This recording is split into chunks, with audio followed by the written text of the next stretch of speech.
Tanzania. Lord have mercy. You know, while we are slacking in Nigeria and so many other countries, the man is doing wonders. Have you heard about the new president of Tanzania?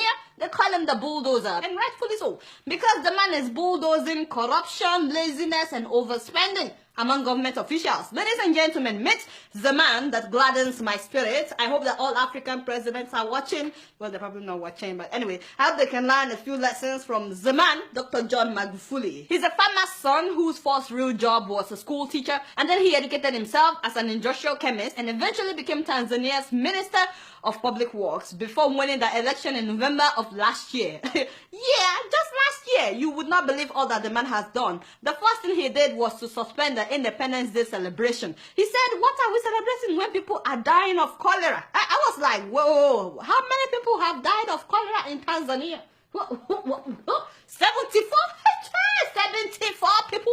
How many people have died in Nigeria? My father and my God. Thousands of people.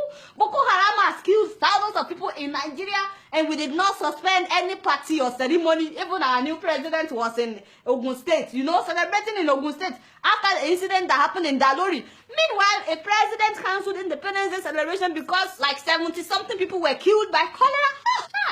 So they were supposed to spend 4 billion Tanzanian shillings on that ceremony. But Magufuli said, no. You see, that money should be used for the expansion of a 4.3-kilometer section of the road from Morocco to Mwenge in order to ease traffic congestion. Tell them that is what I'm talking about. Now for the Independence Day ceremony, the man commanded that people should get out of their houses and go and clean their streets and all the corners in order to stop the spreading of cholera. He didn't stop there. Himself came out, Mr. President himself. He got on the streets, cleaning up the streets. My eyes got big when I saw that video. When we nominated Dr. Magufuli to be our candidate, we knew the style, the type of leadership that he represents. We needed, his style and his way of doing things. We expected him to do exactly what he's doing.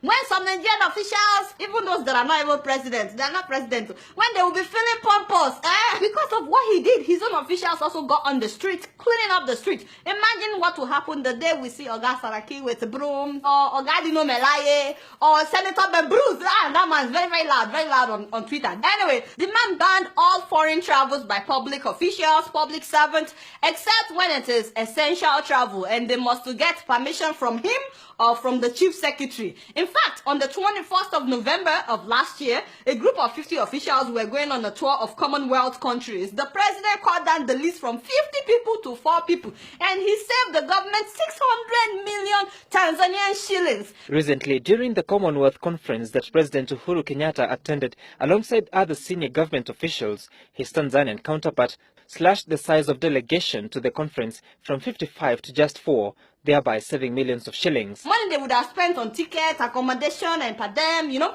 more traveling abroad for all these officials. He said, well, the high commissioners and the ambassadors and the embassies abroad should be representing Tanzania when they are invited. Which makes a lot of sense. Why are they abroad if we also have to be going abroad, No more first class and business class travels for all officials except Mr. President, the Vice President, and the Prime Minister. Only 3 people. No more business class flying. That means they have to fly economy. Oh my God! Some of them will collapse. Reminds me of Thomas Sankara of Burkina Faso. No be so? Yes, that's what I'm talking about. The man has cancelled all meetings, no more workshops and conferences by government officials and public servants inside fancy hotels. He said no more inside fancy hotels. He said that every ministry has ministerial boardrooms. No be so? Use that one for your meetings. And that is what they are now doing. Soon after coming into office, Mr. President went to Muhimbili Hospital unannounced. He just walked there and he walked through all the terrible parts of the hospital that they would normally hide from officials. All the dirty places, all the places where people were sleeping on the floor, where equipment were not working. After seeing many equipment not working and some patients on the floor, the man fired the director of the hospital. He fired all the hospital board members, and he ordered that all the machines that were not working must be repaired within 2 weeks. If not, he would fire the new director as well. Apparently, all the doctors knew that the machines were not working, but instead of repairing them or asking the director to repair them, they were referring patients to their own private hospitals. Sasa wewe ipi MRI inayofanya kazi iko wapi? Hospitali zote za private zinafanya kazi. Kwa hiyo za private zote zinafanya kazi. CT scan za hospitali za private zote zinafanya kazi.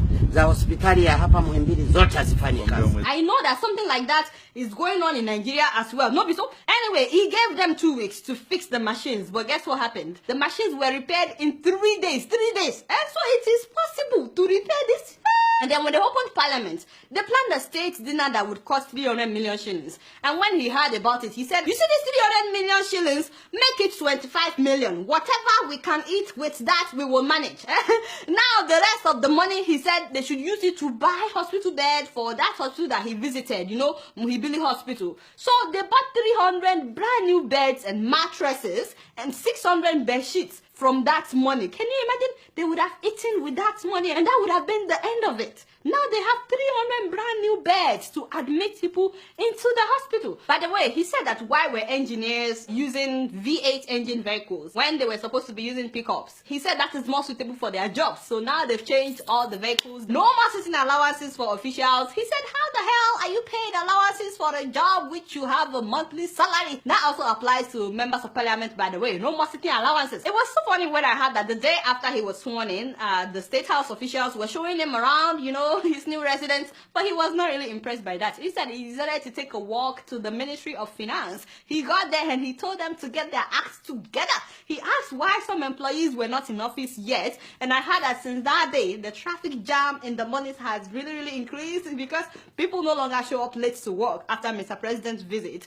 Now he ordered that no more tax exemptions for the big people. Everybody must pay taxes, including the big people. The other day, when he was going to officially open parliament, instead of him to fly the 600 kilometers, the man decided to drive. He drove the whole 600 kilometers from that to Dodoma. He has reduced his own convoy. He even reduced the presidential delegation that travels with him. He surprised everybody when he chose a female vice president. All the big boys were shocked. They were like, what? It's a new day in Tanzania. And then he chose a prime minister that nobody has heard about. They said that this guy has a reputation for hard work and no corruption. All the big guys that thought that they would be prime minister are still in shock, by the way. So after his visit to the Ministry of Finance and that hospital, without announcing, all the other ministries have fastened their belts. Everybody is now hardworking, including a sector that people consider very corrupt. That is the port, where people normally pay bribe to get their stuff. I heard that it has suddenly become the most efficient place. No loads are missing, things are done quickly, and you cannot get your container without paying bribe. And finally, all individuals and firms that bought state companies that were privatized, they've been told to either get to work or hand over that sector with immediate alacrity, hand it over back to the government. Some of them, I heard that they've not done anything in like 20 years, but now all of a sudden, they're all awake, doing stuff. The man has literally pressed the reset button in Tanzania. It's a new day in Tanzania. His motto is Hapakazi True. Some of you that are not from Tanzania, you probably don't understand. Don't worry, I will teach you. What that means is here, all we do is work. We serve, nothing else. Yes, his people are happy. Of course, the big people are not that happy, especially the corrupt ones, you know. But all the small people, like myself, they're very happy. Ugandans want their president to be like him. They wrote an article about it. South Africans want their president to learn 10 things from Tanzanian president. And of course, I want my president to learn from this man, 3 Gosa. So the president of Tanzania, Gosa. Now, having said that, my guy, we are very happy. We love you. You started well. Please continue to do not disappoint mama. If you keep up like this, very soon Tanzania will become the best country in Africa. No, be so. You guys are not doing anything. Guess what? I'm just keeping it real.